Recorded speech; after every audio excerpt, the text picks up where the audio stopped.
So Grace, if we could start from the beginning, what are kind of your earliest memories of camogie?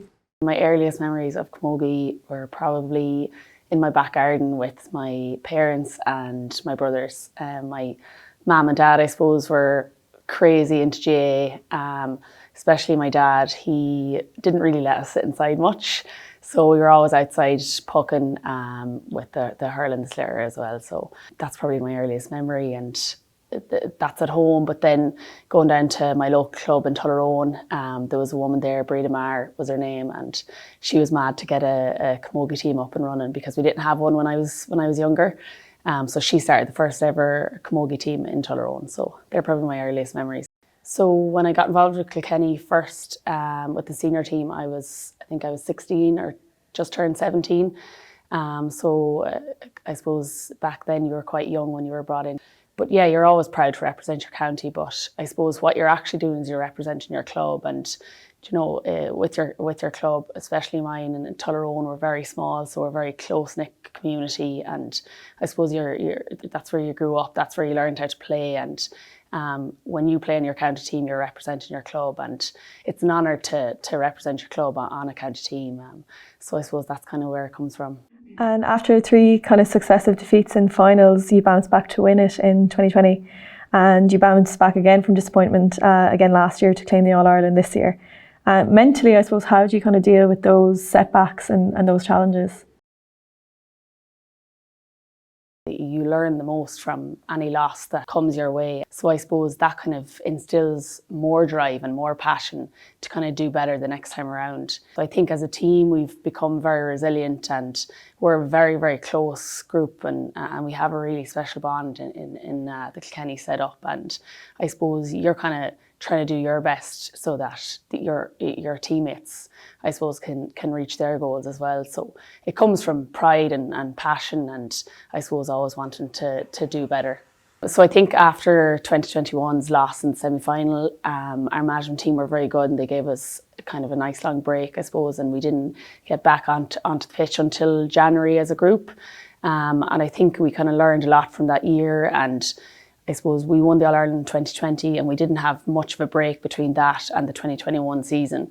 So I think that was something that we knew we needed coming into 2022, and the pressure was off our backs. We knew how good we were. We knew the players that we had in our team and on our panel, and I suppose we kind of kicked off. I suppose we kind of just started to enjoy it a little bit more, and kind of started off with a decent league. Then we won the Leinster Championship, and thankfully then we came out on top in the All-Ireland final. And that was such a close game in the final. How was that when the final whistle blew? Yeah, when the final whistle blew, it was just pure elation. I suppose we were all mentally drained, I think, because it was such a close game and it was so tough. And it came off the back of an extremely tough semi-final against Galway as well. But it was pure elation and just excitement, relief. There was lots of different emotions kind of running through your mind and through your body. And I suppose you've now won the All-Ireland 3 times. How do you kind of stay hungry and motivated for more? Kind of what drives you? I suppose any of us that play a sport, you have to be driven. When you're playing a team sport, you want to do your best for the other people, the other players on the team, and that's where the kind of drive and the passion comes from. And we've learned definitely as a group that nothing comes easy, and I suppose we've learned from the losses that we've had, and I suppose that's where the kind of passion and the drive comes from. And you took a step back from camogie towards the end of 2021. How did that kind of help you and kind of find, I suppose, your enjoyment for the game again? I suppose I was struggling to find, I suppose, my love for it at the time. The enjoyment wasn't really there. So I spoke to my management team, and they were very, very good to me. They looked after me. And I suppose I just spoke to who I needed to speak to. I took a complete break. I wasn't in the WhatsApp groups, and I wasn't doing any of the trainings. I just took a complete break from it, tried to chill out a little bit.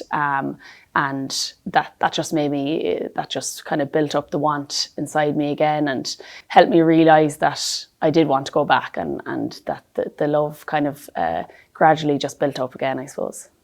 I suppose you'd be one of kind of the more experienced players on the squad now. How has your role kind of changed from when you started off with them to now? Yeah, well, when I was started off, I suppose I was young and naive. I probably didn't even kind of realise the team that I was on when I started out when I was very young. But I suppose you learn from other players and older players that you would have played with, and then you come to realise that you're one of those older players and you've experienced it, you've been through it all. There's a group of us there that have experienced the highs and the lows together, and you learn from that, and I suppose you learn to share your experience then with the younger players on the team. And what is your kind of leadership style like? I would say that I would try to be friendly, especially to the younger players, but I think as a team, and when you become more experienced, you learn that you need a really good bond to be a great team. So I would say I would try to be friendly and definitely wouldn't ask or push other players on the team to do anything that I wouldn't do. So I suppose you have to be willing to put in the hard work and the slog to get to the top, and you try lead by example then. And you're a nurse as well. And so how do you kind of balance those kind of tough shift work with competing at such an elite level? Like, how do you kind of strike your balance? Yeah, I actually think that nursing and camogie is a really, really good, you can find a really good balance. I'm very lucky that in Vincent's Hospital, I suppose they've really looked after me and they've allowed me to have that balance and be able to work and play at the same time. But they kind of complement each other. I suppose when you have a tough day in work, and then you're heading off to training, you kind of get to release those stresses or those worries that you might have had in a different way than other people might be able to do. And again, if you have a tough day on the pitch, then you head into work and you don't have time to think about anything that went on in the training or the match the day before. You know, you have to focus on your patients and focus on the job that you have to do that day. And when you were in UCD, you were living with other athletes like Kieran and Chloe Masaki. Very successful house to be in, and did you kind of get a lot of inspiration from playing with or living with athletes from different sports, and how was that? Yeah, I was very lucky. I went to college in University College Dublin, and so I lived with a lot of other athletes, both individual athletes and then I suppose players that are on really successful teams. But it's really, really good to see the different types of kind of work and commitment that other players have and how driven they are and what they do.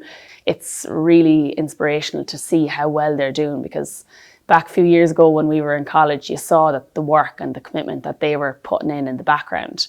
And now you're seeing that all that work, hard work, is paying off. And recently as well, Mary McAleese has been appointed, independent chair for the integration process of the three organisations.